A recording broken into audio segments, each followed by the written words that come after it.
Hi guys, welcome back to my channel. My name is Anna. I'm a clinical psychology doctoral candidate, and on this channel we talk about real life applications to psychology, and I promise this time is actually the last time I'll be filming in this location. I will have a more interesting background very shortly. So today we're talking about a mindset to stop gossiping and stop being gossiped about. But first of all, I have to talk about this concept of a method that I keep bringing up. This is something I came up with. I first called it the warrior method in how to deal with conflict and win an argument.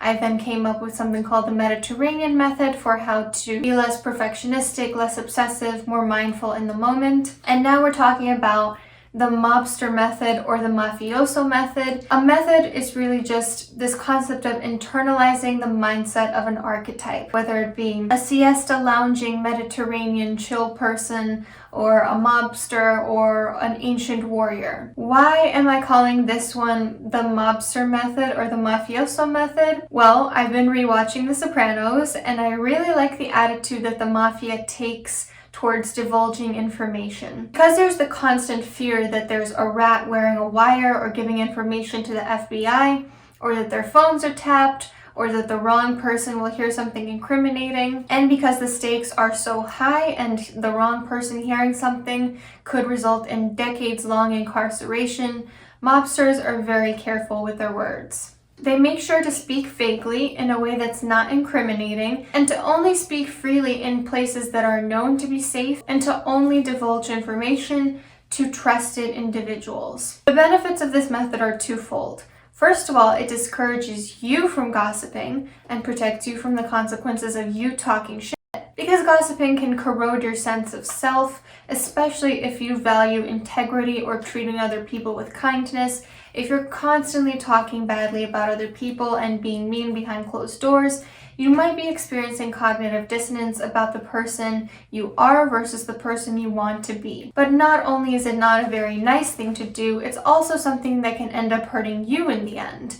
The truth always comes out, so the person you're gossiping about might find out, or they might retaliate, or the people around you might think you lack morals. And the second benefit of this method is it gives other people less information to gossip about you with. People can't really gossip about those they know very little about. They can only speculate, and if their speculations are far-fetched, then it reflects poorly on them. For example, imagine someone gossiping about Rihanna versus someone gossiping about Cardi B. Rihanna's private, low-key, she only posts for business, not to show off what she's doing in her personal life, and we really know very little about her. Whereas Cardi B, constantly oversharing, and people feel entitled to give their opinions on her life because of that all the time. So this method is great for those of you that want to minimize your own gossiping, but also for those that feel others are always gossiping about them. So what would internalizing this mafioso method entail? In every interaction, imagine you're on a Zoom call with work or school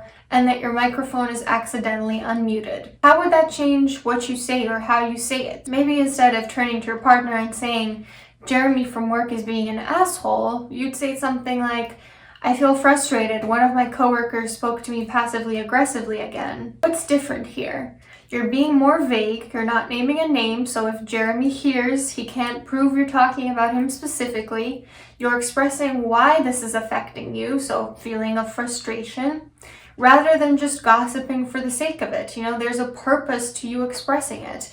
And you're also being fair and balanced, rather than lashing out with harsh words or with lack of empathy. Like, for instance, naming his passive-aggressive behavior instead of calling him a bad name. In group settings, you would assume that someone is wearing a wire and will play that recording to the person you're talking about. And even if they're not, they have that same power of paraphrasing what you said. And in your life, unlike in the justice system, spoken word is enough evidence for some consequences to occur. How would that change the way you talk in group settings? Maybe when someone asks you, "Did you hear about Katie and Michael breaking up?" instead of saying, "Yeah, I heard he was cheating on her all over town and she had it coming the way she turned a blind eye to his behavior," instead you might say, "Yeah, he really took advantage of her goodwill." The difference is that if Katie hears what you said after the fact, she won't hear you throwing stones and blaming her for a tough situation.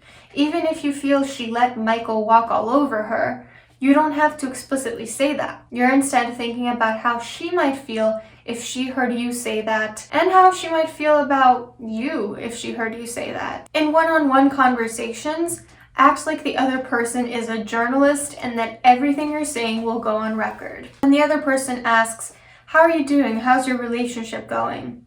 Maybe instead of word vomiting and oversharing about how you and your partner are fighting a lot and you can't sleep at night and you're considering dumping him, just superficially answer the question and then change the subject, or revert your attention back to the other person. You can say, "It's going okay. What about you? How are you and Rob doing?" This will not only avoid self-incrimination or oversharing with the wrong person leading to your embarrassment, it'll also make the other person feel important to you and remind them that you care about their life and don't need to talk about yours all the time. Now, I'm not saying don't confide in people. Have one or two close confidants who you trust completely. Even the high-up mobsters do. But be very careful who you put in that category. If you don't have the same kind of confidentiality with your friends as you would with a therapist, consider the negative consequences of telling the wrong person very intimate details about yourself. When you're on the phone, always act like you're on speaker. Because the truth is, that could be the case. You don't know who else is hearing you on the other line. So instead of telling your mom, "Oh my God, Aunt Macy was such a bitch to me on the phone last week," you might say, "How's Aunt Macy doing? We had kind of a difficult talk last week." So if Aunt Macy is right there, you won't have said something that worsened the situation. In written form, always act like your phone records could be subpoenaed and distributed to everyone in your life. How would that change what you write? Obviously, don't talk about illegal or immoral things that you've done via text or other written forms. Don't say awful things about other people. Don't share too intimate things about your life. For example, instead of saying, "Hey, did you grab that illegal item I wanted to buy from you? I really need it these days. My mom's going out of town and I can't wait for her to leave." You might say, "Hey, did you get the thing we talked about?" Don't write anything that could get you fired, arrested, expelled, in trouble with family, in conflict with someone from your life, etc. And in terms of posting on social media, act like every single post you make will be saved and sent to a public database where any employer, classmate, teacher, friend, coworker, classmate, I think I said classmate twice, family member, or police officer can see it. Would you still post that subtweet?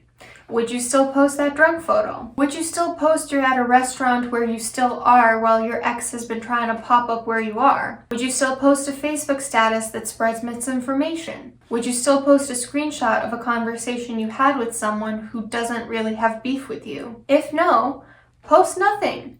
Ask yourself, what would Rihanna do, or another person in your life who's very private, chill, conflict-free, and mysterious? So lastly, how do you remember to implement this mindset? And this is really applicable to any of these methods that I talk about.